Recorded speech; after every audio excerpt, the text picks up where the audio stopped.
Maayong adlaw sa inyong tanan. Welcome back everyone.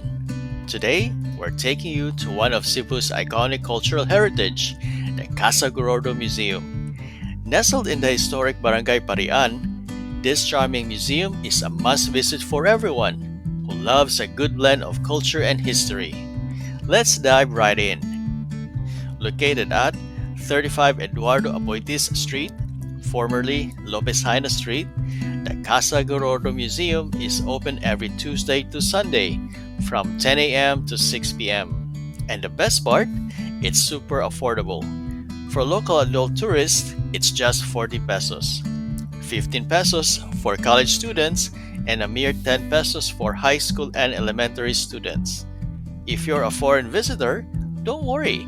Adults just pay 70 pesos and students only 50 pesos. How great is that?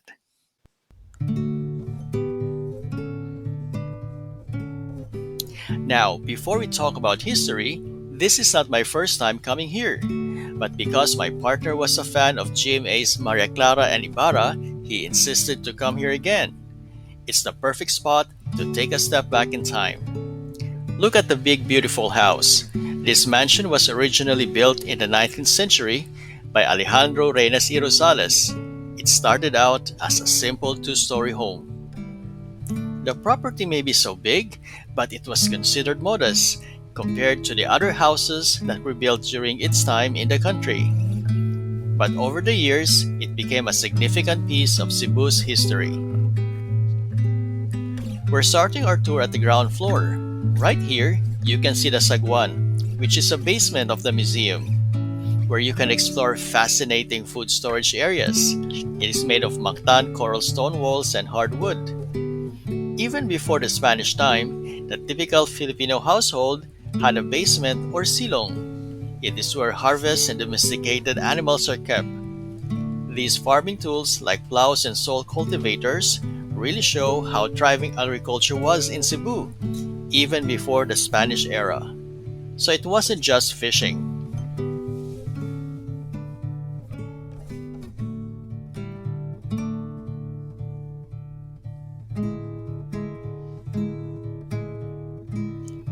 These life-size religious relics from the 18th and 19th centuries are called pasos. It is derived from the Spanish word that means steps. They are made of ivory and are images of different saints, which are placed on top of these carrozas during the Holy Week processions. Though it was 5 centuries ago when the Pastos procession were first introduced in the Philippines by the Spanish missionaries, the devotion and the manifestation of the faith had not died down.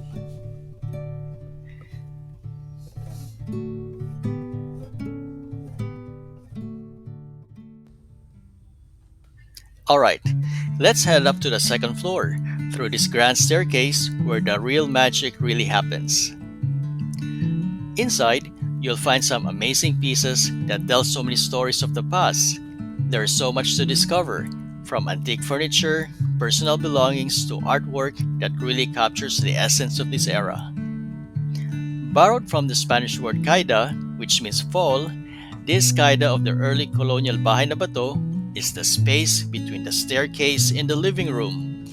It was supposedly given that name as the ladies during that time let fall of their skirts that they were holding up upon reaching the top of the stairs.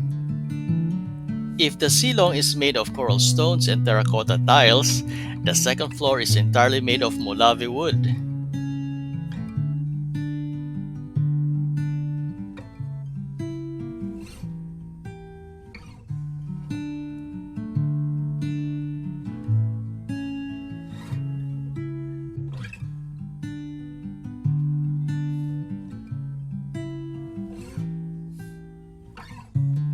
Check out these intricate wood carvings of the room arches that divide the spaces for privacy and demarcation for the house guest entry. It's all part of what makes this place so special.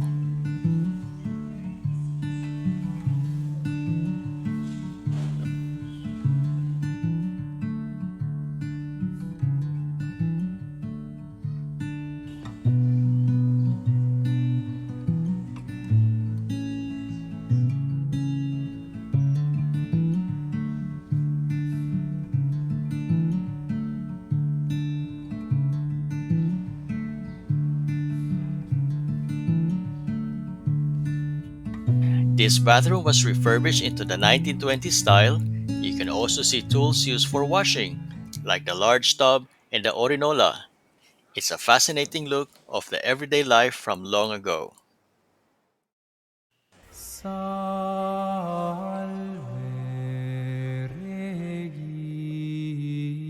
Taught by the Spaniards, an altar is an Regina, integral part of a Filipino home Mater for the family's commitment to their faith and a guide to godly conduct. But Casa Gorordo has a private chapel, and it was the only home in Cebu with such during the day.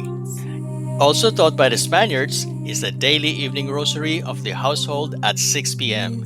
Then it is always followed with a big dinner as the family time for the Filipinos.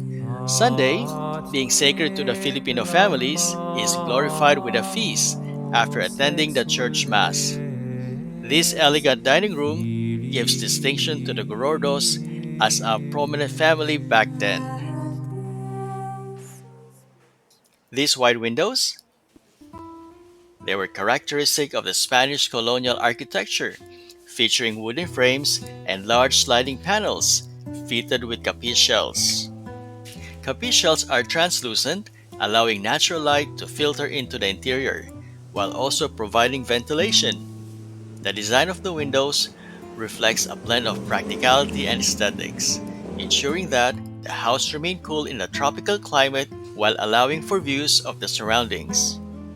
The unusually long azotea, or terrace, is an essential feature of the Casa Gorordo, acting as an outdoor space that connects the house to its surrounding environment. It typically overlooks the garden or the courtyard and is often used for leisure and social activities, including laundry and drying and even abaca weaving. A home with an azotea is distinction of the old rich in the Spanish time.